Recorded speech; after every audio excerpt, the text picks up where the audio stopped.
Hello, everyone. Let me start with a question. What does it mean to be a man with no friends?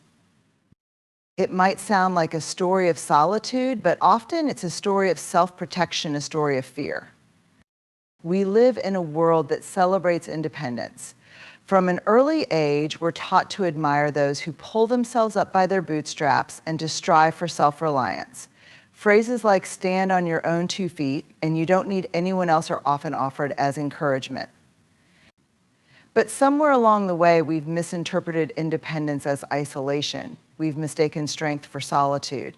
And this is where the myth of self-sufficiency begins. At its core, self-sufficiency isn't inherently bad. It can be empowering to know that we are capable of meeting our basic needs, solving problems, and navigating challenges. But the myth of self-sufficiency takes this a step further, suggesting that we should be able to handle everything, our emotions, our struggles, and even our joys completely on our own. This myth whispers that needing others is a sign of weakness. It tells us that asking for help is an admission of failure. And it convinces us that if we just try harder, we can silence the voice inside that longs for connection. This myth is not just harmful, it's deeply untrue. As humans, we are wired for connection. It's not just a psychological preference, it's a biological necessity. From the moment we're born, we rely on others for survival. Babies cannot feed themselves, protect themselves, or even soothe themselves without the help of a caregiver. And while we may become more capable and independent as we grow, the need for connection doesn't disappear. It simply changes form. The problem is that our culture often prizes independence above all else. Men, in particular, are frequently told to man up and not rely on others. Vulnerability is painted as a flaw rather than a strength, and emotional needs are dismissed as weakness. This creates an impossible standard to appear completely self-sufficient, even when we are anything but. The myth of self-sufficiency leaves us feeling like failures when we inevitably reach moments in life when we need someone. Loneliness is one of the clearest symptoms of this myth. When we believe we should handle life alone, we hesitate to reach out. We convince ourselves that we shouldn't bother anyone with our problems. We rationalize our isolation by saying, they're too busy, or I don't want to seem needy over time. These small hesitations build a larger pattern. We start believing we can't trust others to show up for us, or worse, that we're not worthy of their support. The myth of self-sufficiency creates a vicious cycle. The more we believe we don't need others, the lonelier we become, and the lonelier we are, the more we believe we're better off alone. The effects of this isolation are profound. Studies have shown that loneliness can have the same impact on our health as smoking 15 cigarettes a day. It increases the risk of heart disease, depression, and even early mortality. But beyond the physical toll, there's an emotional cost. Loneliness robs us of joy. It steals the shared experiences that make life meaningful. It leaves us feeling invisible and unworthy, even when we are surrounded by people. Part of the reason the myth of self-sufficiency is so persistent is because vulnerability feels dangerous. Admitting that we need others means risking rejection. It means saying, I can't do this alone, and facing the possibility that the other person might not respond the way we hope. This fear is universal and it's powerful. But the truth is, we cannot have connection without vulnerability. When we deny our need for others, we also deny them the chance to truly know us. And when we are not truly known, we cannot be truly loved. Ironically, the pursuit of self-sufficiency often leads to the very thing we are trying to avoid: dependence. When we refuse to ask for help, we risk burnout, exhaustion, and emotional collapse. Instead of interdependence, a healthy balance of giving and receiving, we find ourselves trapped in a cycle of overwork, stress, and loneliness. True self-sufficiency doesn't mean doing everything alone. It means knowing when to lean on others and trusting that they will lean on you in return. It's also important to recognize that self-sufficiency is often a form of self-protection. For many, the desire to appear independent stems from past experiences of rejection or betrayal. If we've been let down before, it can feel safer to rely only on ourselves. But while this approach may shield us from hurt in the short term, it also prevents us from experiencing the deep, meaningful connections that give life its richness. The myth of self-sufficiency is persistent, but it's not unbreakable. It starts with the simple acknowledgement needing others is not a weakness, it's a strength. It's a reminder of what it means to be human. Independence is often celebrated as a hallmark of success and maturity. From a young age, we're taught to value standing on our own, solving our own problems, and not leaning on others. While independence can indeed be empowering, there is a point where it transforms from a healthy trait into a shield we use to keep the world at bay. This shield, this armor of independence, may feel like protection, but in reality, it isolates us from the connections we need most. The armor of independence often starts to form early in life. For many, it's a response to experiences that taught us that vulnerability isn't safe. Perhaps we reached out for help and were dismissed, or we shared our feelings and were mocked. Each of these moments leaves a mark, and over time, we begin to believe that it's better safe or not to rely on anyone. If I don't let anyone in, we think, then no one can hurt me, and so we build our armor. The problem is that this armor, which is meant to protect us, comes with a heavy cost. It may keep others from hurting us, but it also keeps them from truly knowing us. It hides our struggles, our fears, and even our joys. We start to project an image of perfection, of self-sufficiency, because we think that's what's expected of us. And while we might fool others for a while, deep down we know the truth: no one is invulnerable. This is where the armor of independence becomes a trap. It creates a false narrative that says, I don't need anyone, but this narrative is at odds with our fundamental nature as humans. We are wired for connection. Our brains are designed to seek out relationships, to find comfort in community, and to grow through collaboration. When we deny this need, we don't just cut ourselves off from others, we cut ourselves off from a core part of who we are. Wearing the armor of independence also impacts how we experience emotions. When we tell ourselves that we have to handle everything alone, we push down feelings like fear, sadness, and even joy. We convince ourselves that showing emotion is a sign of weakness, something to be avoided at all costs. But emotions don't simply disappear because we ignore them. Instead, they build up, turning into stress, anxiety, or even physical symptoms like exhaustion or illness. The very armor we thought was protecting us starts to weigh us down. Perhaps one of the most painful aspects of this armor is the loneliness it creates. Independence can make us feel strong in the short term, but over time, it isolates us. When we refuse to ask for help or share our struggles, we deny others the opportunity to connect with us. We might tell ourselves that we're sparing them the burden or that they wouldn't understand anyway. But what we're really doing is building a wall between ourselves and the people who care about us. Over time, this wall becomes harder and harder to break down. It's important to recognize that the armor of independence doesn't just affect us, it also affects those around us. When we refuse to let others in, we send the message that we don't trust them, or worse, that they're not needed.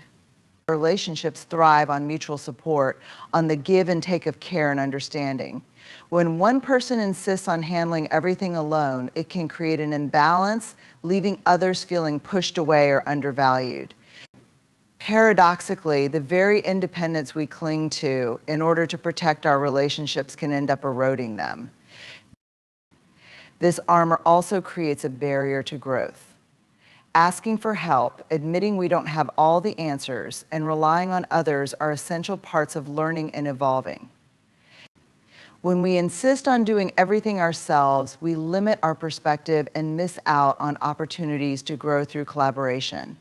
The truth is, none of us is meant to do life alone. Even the most successful, accomplished people rely on others in countless ways. The difference is that they've learned to embrace this interdependence rather than resist it. For many, the armor of independence is tied to a fear of rejection or judgment. We worry that if we let someone see our struggles, they'll think less of us, or worse, they'll leave. But the reality is that vulnerability is what creates connection. When we allow ourselves to be seen, not just the polished, put together version of ourselves, but the messy, complicated version too, we give others permission to do the same. This is how trust is built, not by pretending to be perfect, but by being honest about our imperfections. Shedding the armor of independence is not easy. It requires us to confront the fears and beliefs that led us to put it on in the first place. It requires us to take risks, to reach out, and to trust that others will show up for us. But while the process is challenging, it is also deeply freeing. When we let go of the need to handle everything alone, we open ourselves to the possibility of deeper relationships, greater joy, and a more authentic life. Shame is one of the most powerful and paralyzing emotions we experience. It doesn't announce itself loudly or dramatically. Instead, it operates in the shadows, whispering doubts and fears into our minds.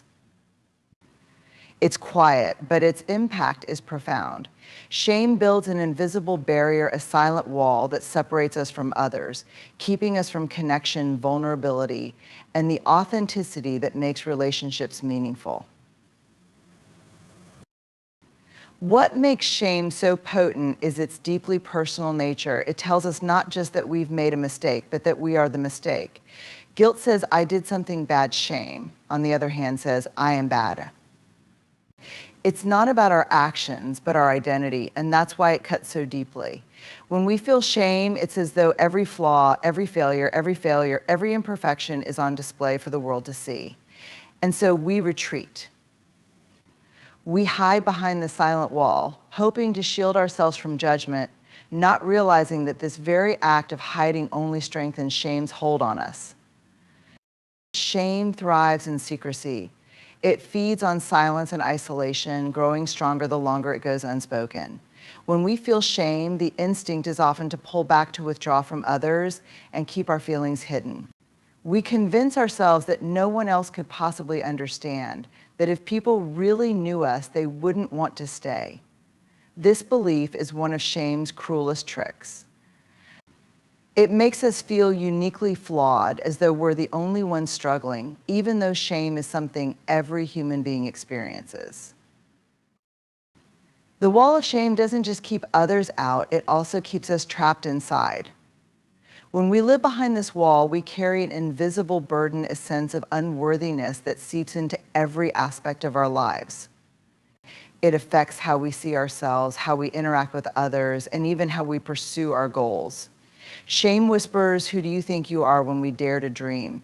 It says you're not enough when we try to connect. It tells us you'll never be good enough no matter how hard we try. And so many of us stay small, hidden and silent, afraid to risk being truly seen. The silent wall of shame can be built from many different experiences. For some, it starts in childhood with critical parents or teachers who equated mistakes with failure. For others, it comes from societal expectations, unrealistic standards of beauty, success, or masculinity that make us feel like we'll never measure up. Traumas, betrayals, and losses can also add bricks to the wall, reinforcing the belief that we are fundamentally flawed or unworthy of love and belonging. Whatever its origin, shame's message is always the same: you're not enough. What's particularly damaging about shame is how it impacts our relationships. When we feel ashamed, we often become defensive, distant, or even angry. These reactions are attempts to protect ourselves, to keep others from seeing the parts of us we're most afraid of exposing. But they also create a barrier to intimacy. We might long for connection, but shame convinces us that connection is too risky, that letting someone in will only lead to rejection or judgment. As a result, the relationships we crave feel out of reach, leaving us even more isolated. In some cases, the wall of shame doesn't look like withdrawal at all. For many, it manifests as perfectionism or overachievement. Instead of hiding, we try to compensate for our feelings of inadequacy by proving our worth. We work harder, push ourselves further, and strive for excellence in everything we do. But while this might look like success on the outside, it's often driven by fear on the inside. Perfectionism isn't the antidote to shame, it's a symptom of it. It's a way of saying, if I can just be perfect, then no one will see my flaws, but of course, perfection is impossible. And the pursuit of it only deepens our sense of unworthiness. Shame also has a way of distorting reality. It makes us interpret situations in ways that reinforce our fears. A friend's delayed response to a text becomes evidence that they don't really care. A mistake at work feels like proof that we're incompetent. Shame filters our experiences through a lens of self-doubt, turning ordinary moments into confirmations of our worst fears about ourselves. Breaking down the silent wall of shame is not easy, but it begins with recognizing its presence. Shame loses much of its power when we name it. When we say, I feel ashamed, we shine a light on what shame wants to keep hidden. This is why empathy is shame's greatest enemy. Sharing our feelings with someone who responds with understanding and compassion can dismantle the wall brick by brick. It reminds us that we are not alone, that we are not irreparably broken, and that our worthiness is not conditional. Reaching out to others, whether for help, connection, or understanding, is one of the most vulnerable actions we can take.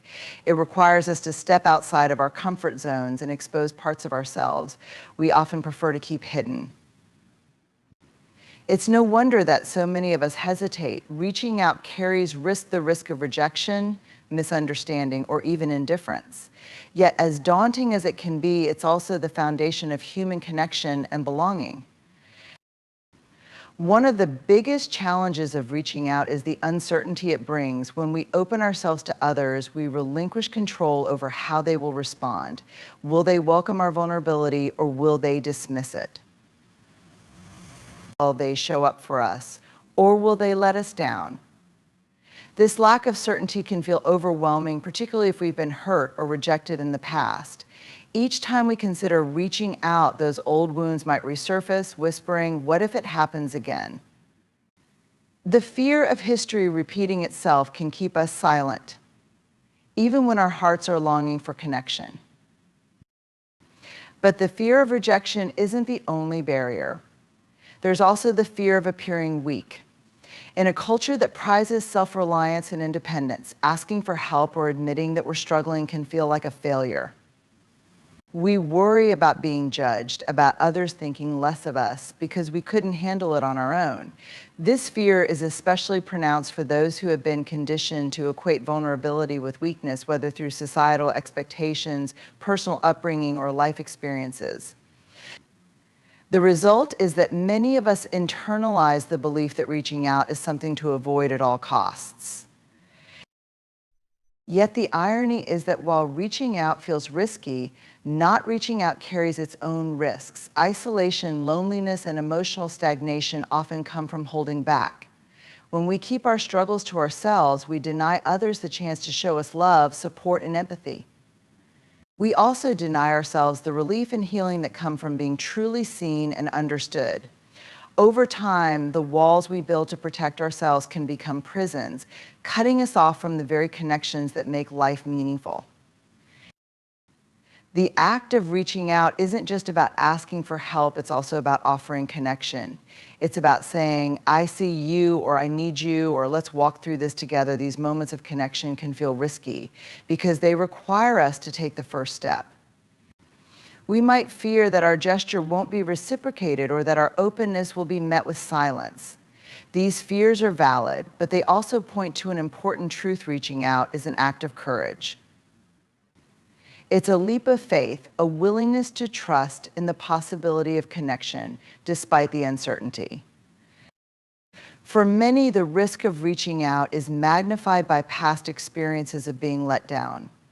If we've trusted someone in the past and they didn't show up for us, it can feel safer to keep our guard up. We tell ourselves, I'll never let that happen again.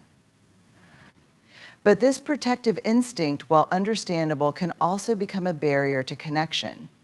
When we let fear dictate our actions, we rob ourselves of the opportunity to experience the genuine care and support that others are capable of offering.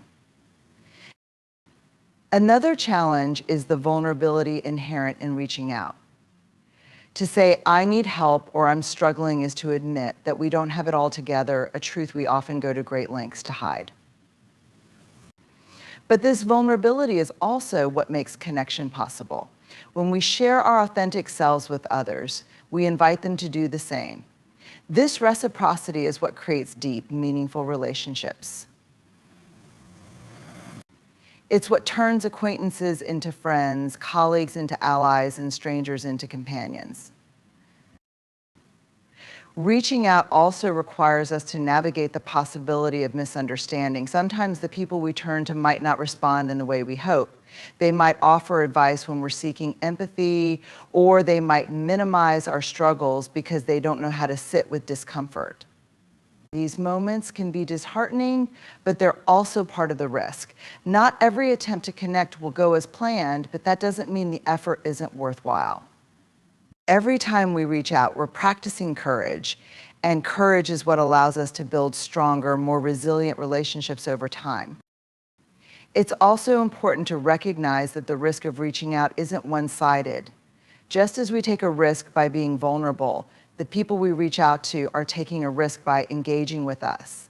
They're opening themselves to our emotions, our needs, and our fears.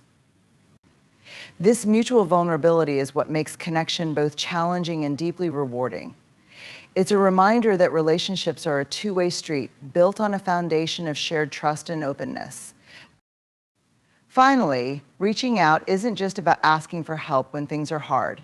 It's also about celebrating joys, sharing successes, and deepening bonds. These moments, too, can feel risky. We might worry about seeming boastful or being met with envy rather than celebration. But just as we crave connection in our struggles, we also crave connection in our triumphs.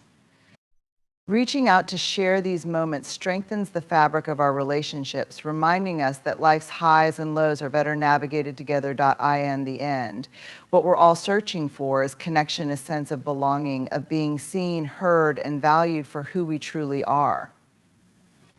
Whether it's dismantling the myth of self-sufficiency, shedding the armor of independence, confronting the silent wall of shame, or taking the risk to reach out, the thread that ties it all together is the courage to embrace vulnerability. Life's greatest joys and deepest meanings come not from avoiding risk, but from leaning into it, from allowing ourselves to be human, imperfect, interconnected, and brave enough to open the door to others.